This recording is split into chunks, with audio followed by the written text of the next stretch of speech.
Morning, y'all.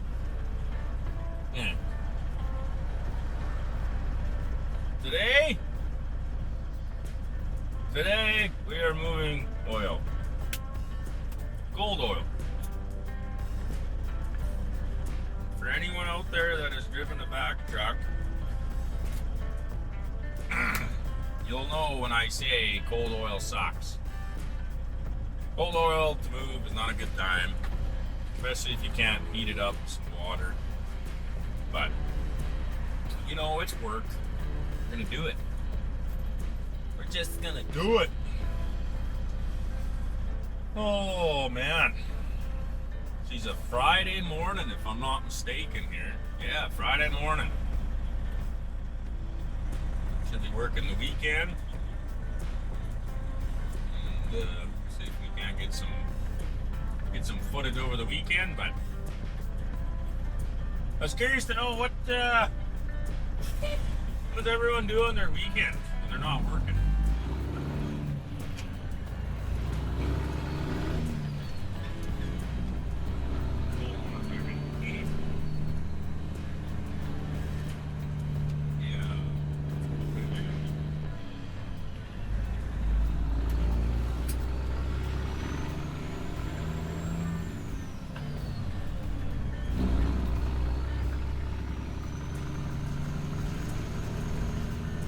What does everyone do on their weekends?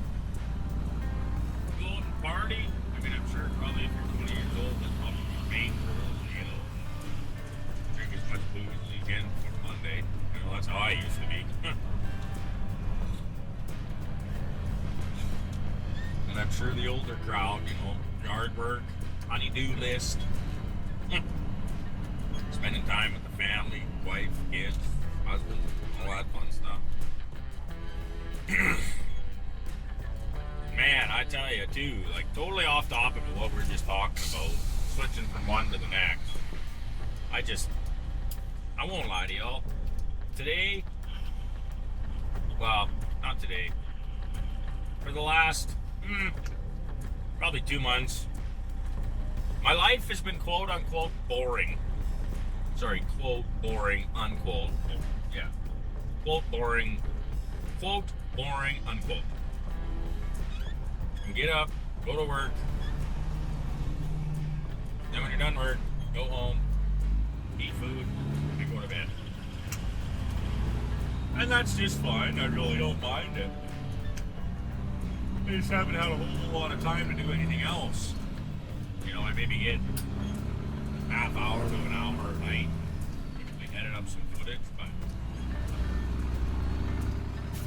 I'm getting help from a really good buddy of mine. He's giving me a lot of help, answered a lot of questions. His name's Tristan with Broadleaf Media. Go check him out. He's a wicked camera media guy, I don't know. Photographer, videographer, he's all the above.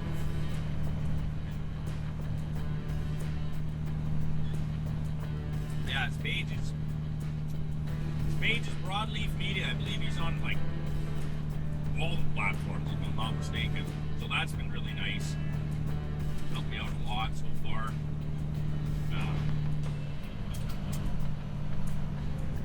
But yeah, so that helps take a little bit of, not so much pressure, because I'm not doing, like, obviously I want to get a video out to you guys as much as possible, but it really helps when you got an extra set of hands, if you know what I mean.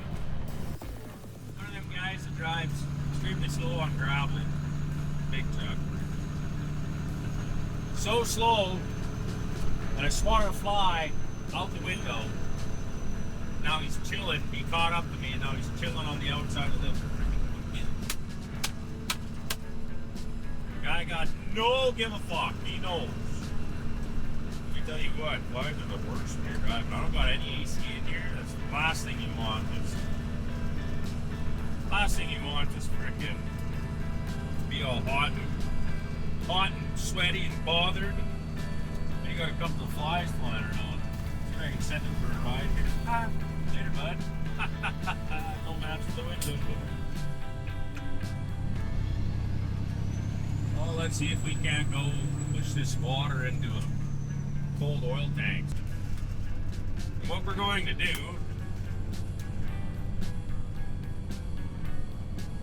excuse me, is we're going to hook up to this tank,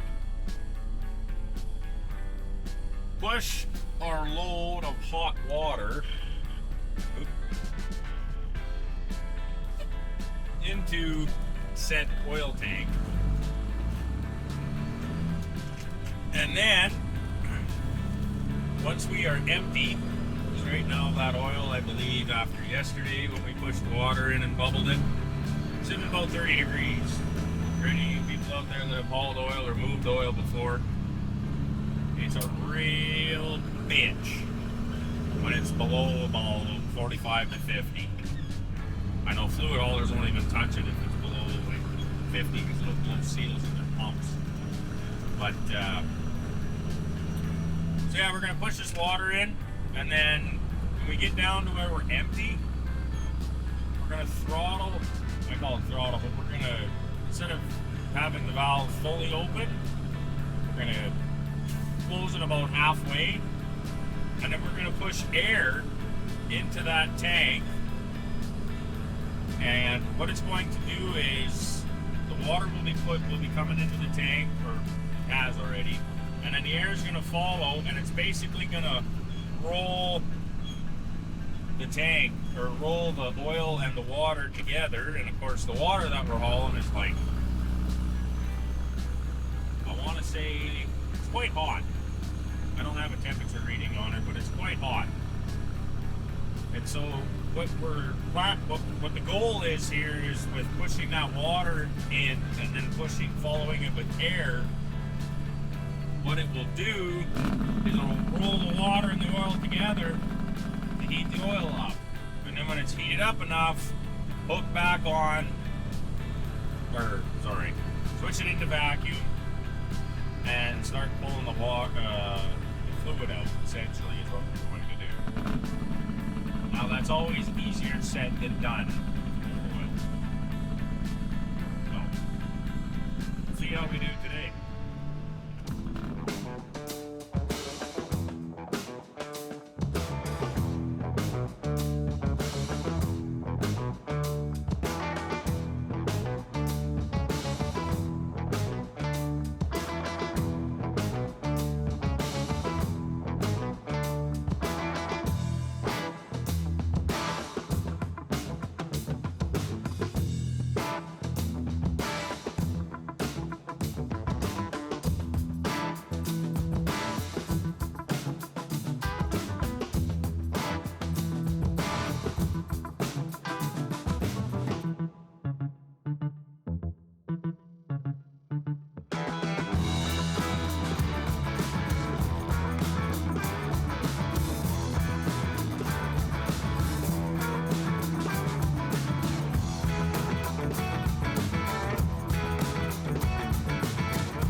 Got some saw on the menu for lunch. Tonight she's steak on the barbecue boiler grill. Hell yeah.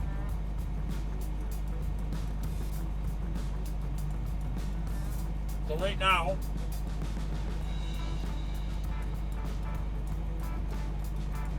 got a little water on. I grabbed that from a different plant. Now I'm pumping it into this tank of oil because it's cold.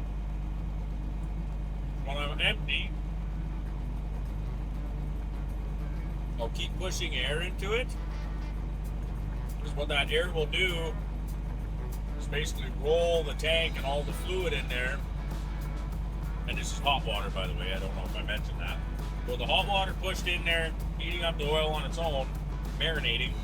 As you push air in, it rolls it around, so dispersing the heat. There's like 300 cubes, 400 cubes of oil in there or something like that. So you think about it, 1 meter of fluid is 1,000 liters. So 400,000 liters of oil. And then once we're done rolling it, we're gonna let it sit. I'm gonna switch to another tank that's already had hot water in it. It's been rolled. Pull that out. Haul her on down the road. And yeah, I'm gonna go check on my truck. I can't bring you guys out.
Well, everyone, that's the end of her for now.